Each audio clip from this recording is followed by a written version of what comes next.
Everybody up? Okay.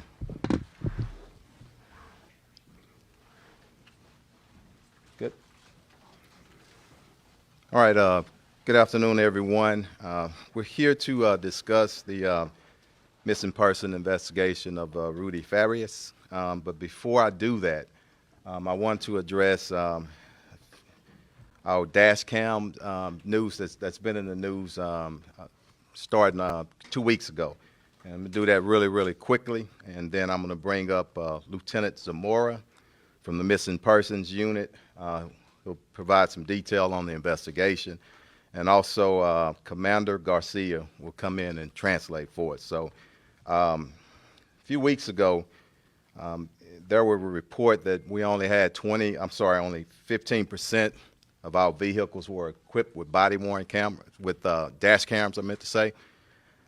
That didn't take into account that we don't equip dash cams on investigative vehicles.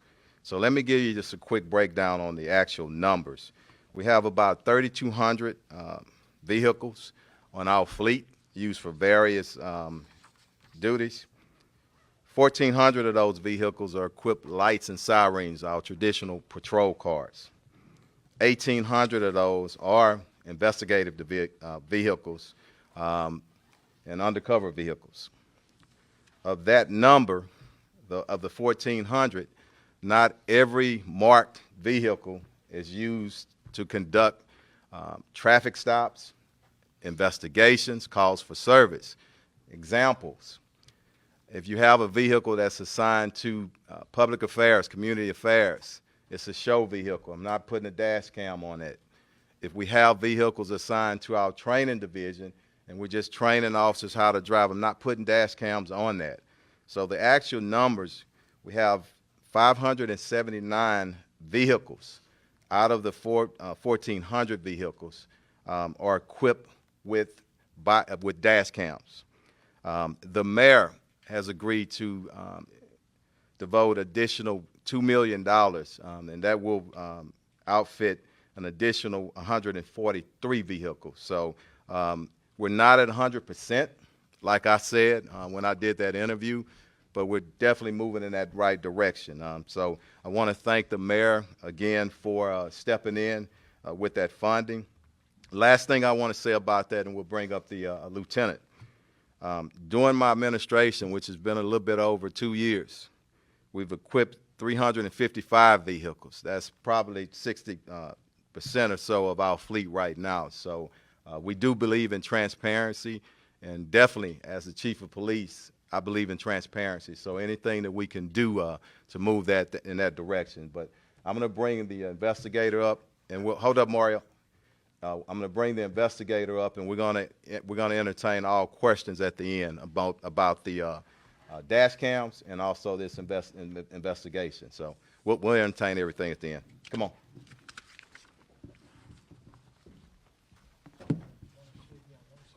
Thank you, Chief. Thank you. All right. Good morning. I'm Lieutenant Zamora with the Homicide Division Missing Persons Unit. To my left, I have Detective Sergeant Jimenez, Detective Brian Fort, and Detective Atlanta Claiborne. Today we're discussing facts related to 25-year-old Rudy Farias, who was reported missing on March 7, 2015. He was 17 years old when his mother reported him missing. During the 8-year time frame where he was missing, investigators followed up on many tips, leads, collected evidence proving that Rudy was not missing during the 8-year period. Many of these facts included contacts and statements with relatives, friends, neighbors, and medical professionals. Rudy was recently identified as having previous HPD interactions, meaning that he made contact with patrol officers out on the street. However, during these contacts, fictitious names and date of births were given, misleading the officers, and Rudy would remain missing. In fact, both Janie, Rudy's mother, and Rudy himself gave fictitious names while interacting with various patrol officers. After investigators talked with him yesterday, it was discovered that Rudy returned home the following day on March 8th, 2015. The mother, Janie, continued to deceive police by remaining adamant that Rudy was still missing. She alleged her nephew was the person friends and family were seeing coming and going. However, we disputed that. Currently, the DA has declined any charges at this time for making fictitious reports and failure to ID. Investigators have reached out to Adult Protective Services. HPD Victim Services has reached out. We've also connected Rudy with Victim Services to ensure that he has a method to recover. Now, based on Rudy's interview, there were no reports of sexual abuse reported. If there is a disclosure made, we will continue to investigate. Currently, the investigation is active, and there are new leads coming in. We'll continue to follow those leads. We do take all allegations seriously, and any new information or facts that we receive will be investigated. Thank you, Lieutenant. One question at a time, please. Oh, Do no. not yell them out. I'm gonna let him translate, then we're gonna do it. Okay, Thank you. Go ahead. Yeah. Thank you, Thanks. Chief. Thank you, Lieutenant. Thanks. Buenos días y gracias a todos por estar aquí. Antes de hablar sobre el caso involucrando a la persona desaparecida Rudy Farias, vamos a hablar un poquito sobre un asunto que ha aparecido en las noticias, que es referente a las cámaras montadas en el tablero de los vehículos policíacos. Queremos avisarles que de todos los vehículos que tenemos en nuestra flota, no todos necesitan una cámara montada. Muchos vehículos son usados en investigaciones, no hacen paros de detención de tráfico y esos no necesitan cámaras montadas. También si son vehículos que van a ir a asuntos comunitarios, esos vehículos no necesitan cámaras montadas.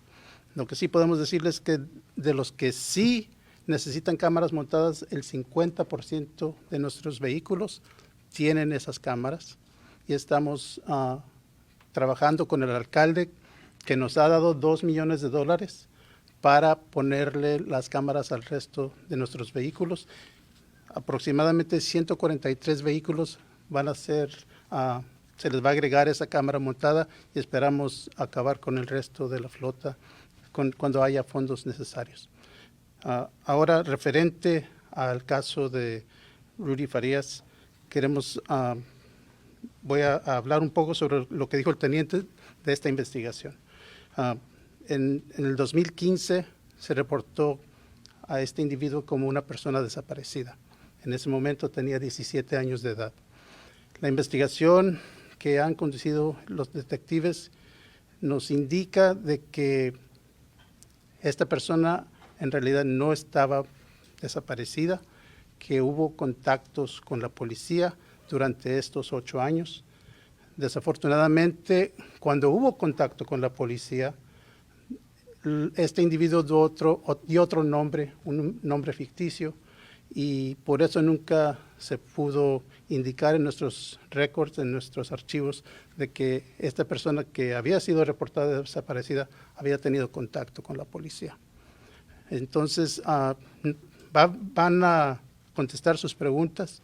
En este momento nada más quiero decirles de que cualquier necesidad que tenga Rudy se le va a dar. Si necesita ayuda de nuestras divisiones de asistencia a víctimas, se les va a proporcionar. ¿Okay? No se les ha dado ninguna, el procurador, la oficina del procurador no ha aceptado ningún cargo en este momento. Gracias. Go ahead, Roger. We heard from activist Quinell X, and he made some shocking allegations that he was in the room with a detective and he heard from Rudy firsthand. He said that there were sexual abuse allegations and that he was drugged by his mother. From what you just said today, are you saying that the activist was lying? Basically, what we're saying is our investigation is our investigation, and we treat it the same. We're going to, our investigators were in the room, and basically, you know, what they heard and what they interviewed, that's what we attest to in our offense reports and our investigations. And I'm not here, neither are they here, to question anybody's integrity. But our integrity with the Houston Police Department stands, and we're going to report and put in offense reports what a victim or potential victim tells us, okay? But just to be clear, in that room, the detective did not hear anything about sexual abuse allegations. Can you just clear that up? Sergeant, you did one. Yeah, Sergeant Stefan Jimenez.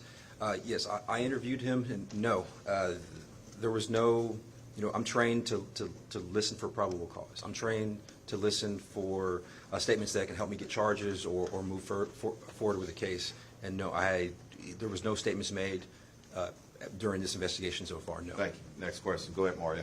Can that be answered in Spanish, Wait a minute. please? Go ahead. I want to get We get it. clarification on this, Chief, Yeah. because there's a key word there. You Go said ahead. there was no reports of sexual abuse. Is that correct, sir, what you said? That is correct, coming from Okay. Rudy Farias. Was there any conversations about a sexual relationship between the mother and the son? So we don't release any type of information related to sexual assaults. That's just state law. I Okay. can't comment on that. Go ahead.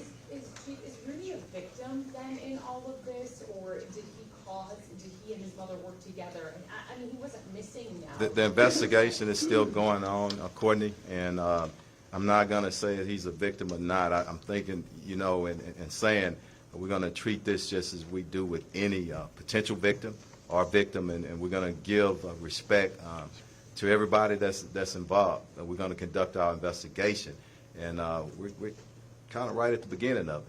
This investigation is going to go on after this press conference. What's next? Could we see any charges? If charges are appropriate, they'll see, but let us conduct the investigation. And what's next, Courtney, just as any other investigation, we're going to follow our evidence. We're going to do more interviews, and we're going to follow the evidence, and I think that's important. Go ahead. Chief, can you say, were there any signs of mental illness, that he might be mentally ill, that his mother might be mentally ill? We're not going to say that right now. Anyway, we're going to conduct the investigation. It's really too early to determine that. There are going to be some more parts to the investigations, and some of that may come into play, but right now. So, just because there were some other allegations that he had been held prisoner, that he had been taken to Mexico, is there any indication that that was true, or was that like a delusion? Lieutenant? You guys want to answer? Because that would have been kidnapping, right, or holding somebody against their will? We don't have any information to say that there was any kind of kidnapping or anything like that right now. Okay. Have any search warrants have been served at the house where he used to be, I think so. No search warrants. No, at the time he was reported missing 8 years ago, being missing is not a crime. So the detectives had no lawful means or probable cause to issue a search warrant for the residence, which was searched several times. We're going to work our way down, and we'll get back to you. Go ahead. Yes. On the dash cams, what's the timeline for installation for the new ones? There's no permanent timeline. As you can imagine, there's a cost to it, and there are some complications. And give you one just quick thing, a challenge. 200 of our vehicles are modeled 2014 are older. That's a challenge. I'm not, when we're up against a financial budget like we are, you got to pick and choose, and you got to prioritize some things. So, but as quickly as funding comes in, we're going to work to getting all of our patrol vehicles and those vehicles that come into contact with the public with dash cams. But I want people to realize one thing: 100% of our officers that's out there on the streets have body-worn cameras on, 100%. And we know for a fact that if you would choose dash cams, I'd love to have both systems, okay, 100%. But once you get out that car, where most things happen in an interaction, hand-to-hand, I want that body-worn camera. But as we get funding in, and as I said, the mayor is stepping up, and like he always does. But he can only do so much. This funding issue didn't start. And I'm going to say this, I stay away from politics, okay? But the citizens in Houston, at some point in time, we're going to have to really face how we're going to properly fund public safety and public servants, okay? Because you need better fire trucks, you need better equipment. We can't keep kicking that can down the street. We're going to have to talk about things of a revenue cap. but we'll leave it to the politicians. Next question. Go ahead. So I heard you mention that there was no need for a search warrant when he was reported missing years ago, but in between yesterday and the day that he was discovered, was anything searched? Was anybody questioned? Did anybody go by the house? Rudy and his mother were interviewed yesterday. As far as anyone going to the house, it's still active investigation, and we can't release details pertaining to that. Going- So quick clarity, was he 17 at the time that he was missing? Yes, sir, that's Yes. correct. So he's 25. 25 now. Yeah. Going Go ahead, on. Mario. Was I'll there- get you all. Hold up. Quick Go ahead. clarity, was there a missing persons report filed by his mother at the very beginning? That was in March 7th, 2015. So there was a missing persons report that was filed, Correct. and so this is what I'm asking on this end. Could the mother be detained for filing a missing persons report and never once informing HPD that he came home? Yes, she could be reported or detained. That offense is a Class C misdemeanor, which is similar to a traffic citation. Right. You're not going to Rudy Farias was found on Thursday. Your investigator spoke to him nearly a week later. Do you think it was a mistake not to speak to him sooner? You said yourself the DA has not accepted charges. That's a week where evidence could be destroyed. What's your response to that? So it's procedure for the investigation to go through a channel, and when it reaches us, we review it. There was no urgency to investigate a recovered or found person. And I say that because patrol officers made contact with him. They ensured that he was safe. They contacted HFD to make sure that he didn't need medical treatment, and he was cleared on scene by HFD. He refused transportation to the hospital.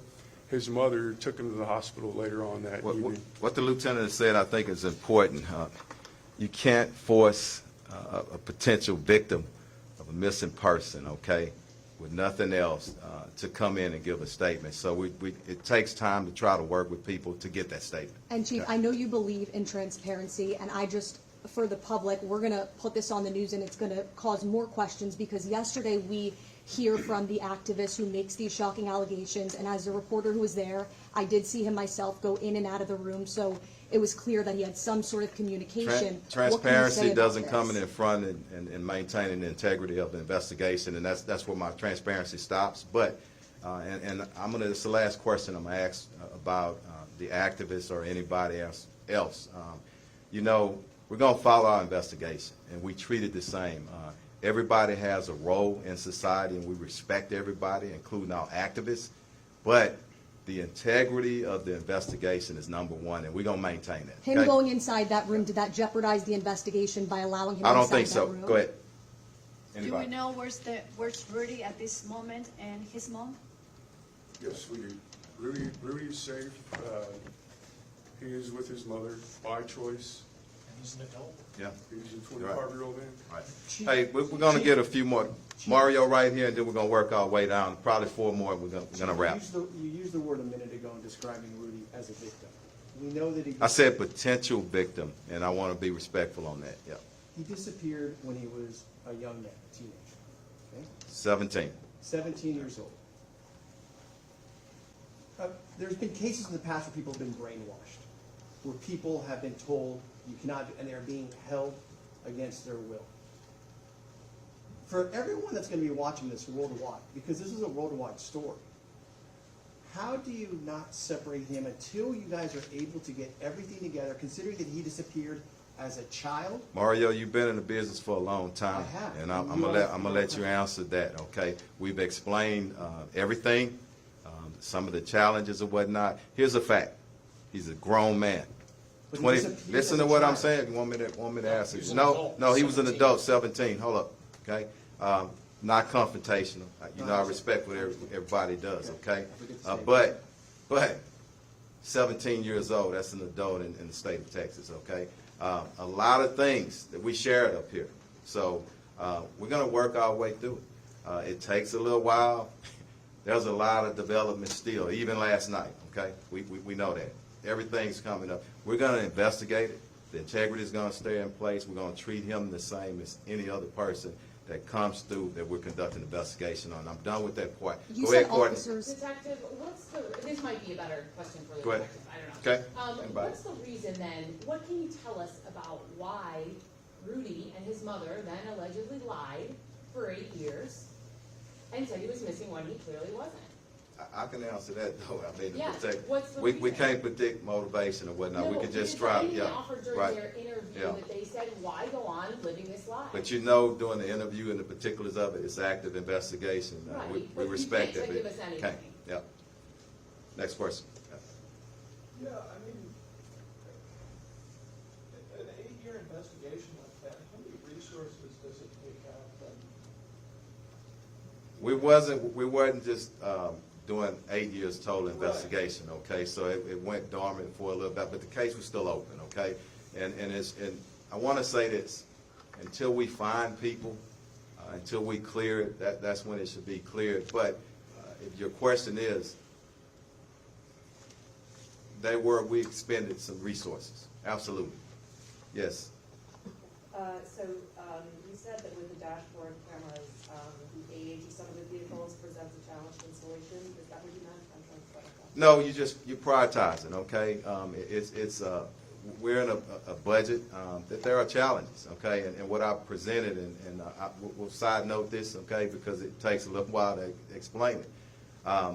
When you have challenges, people look at a $1 billion budget, okay? And everybody just, oh my God, HPD has a lot of money. 92% of that goes to salary and benefits, so it's not a whole lot of money. We have to pay out people, and we have to be competitive. The mayor just gave $7.2 million so we can get more cadets in. So there are a lot of challenges. And what I'm saying is, this didn't happen just in the mayor's administration. For years, you need so much amount, 14 million, I always talk about that, to properly replace vehicles in our fleet. But some years when things are just, you got a lot of stuff going on, okay? When you don't get that, it kicks it back and it makes it worse. We have an aging fleet. 50% of our vehicles, or a little bit more, are beyond the replacement life, and that's patrol vehicles, 100,000 miles, 5 years. Unmarked vehicles, 120,000 miles, 7 years, okay? So we have a very aging fleet and a lot of other problems. So we'll prioritize, and we're going to get there where we need to. But outside state, go ahead. I just want to clarify, so then, Yes. because I know you said it's an ongoing investigation, but can you say whether that they did give some sort of explanations to why they did this? Or No. you can't say it all? Or? No, You we're said not going to patrol say units anything. made Let me contact get you, with and then Rudy. I'm going to get you. You're going to be the last one. Go ahead. So, I know that, why were HPD officers at the home this morning? And also, I know family members are concerned for Rudy's safety. Is there no concerns as far as the You investigators? guys want to talk about that call for service? We can. It's a call for service. There was a burglary report last night at the house. Patrol responded, and we were alerted because it was a house of note, and it's been part of the investigation, and that is also now part of our investigation, what happened last night. And it's still You said going. in the beginning of Thank this you. press conference that Rudy has made contact with patrol units at some point. Can you explain what that was, and does he face any charges for saying that he had false names? So it is a criminal offense to give false names when you're detained under arrest or you're making a valid police report. There was an instance where he did that, him and his mother. At this time, though, the district attorney has declined to accept charges on that until our entire investigation has been So completed. you tried to charge him as well? The facts were presented to the district Good. attorney. Mario, we're going to end it, okay? Can Go you ahead. say what that contact was quickly, though, with him? You said patrol units. Was it like he was stopped in his car? Can you just tell us? I was gonna ask specifically, did HPD ever go to his home and with his mother, and were any fictitious names given at the home? Investigators did go out to the home multiple times. They talked to various family members, relatives, friends, neighbors, and yes, they were given a fictitious name So was there contact made with Rudy at his home? Let me close with this one thing, okay? That answer, Chief? Let me close with this, Mario. Look, we've been open as we can. It's not our first investigation, and everybody here understands what I'm saying about the integrity investigation. This is where we're going to end. We wanted to get up before a lot because this has come as not only a local, but a national, in some cases international, okay, because of everything that's going on. But it ends today, not our investigation, but as we get more information and when it's appropriate, we'll send out information, okay? So I want to thank everybody. I want to thank you for your patience, and thank y'all for what you do every day. Rudy's Yeah. father, did you know Rudy's father when you were on the... That's it. All right, thank When you were on y'all. patrol, did you know Rudy's father, Chief, by any chance, when you were on the department?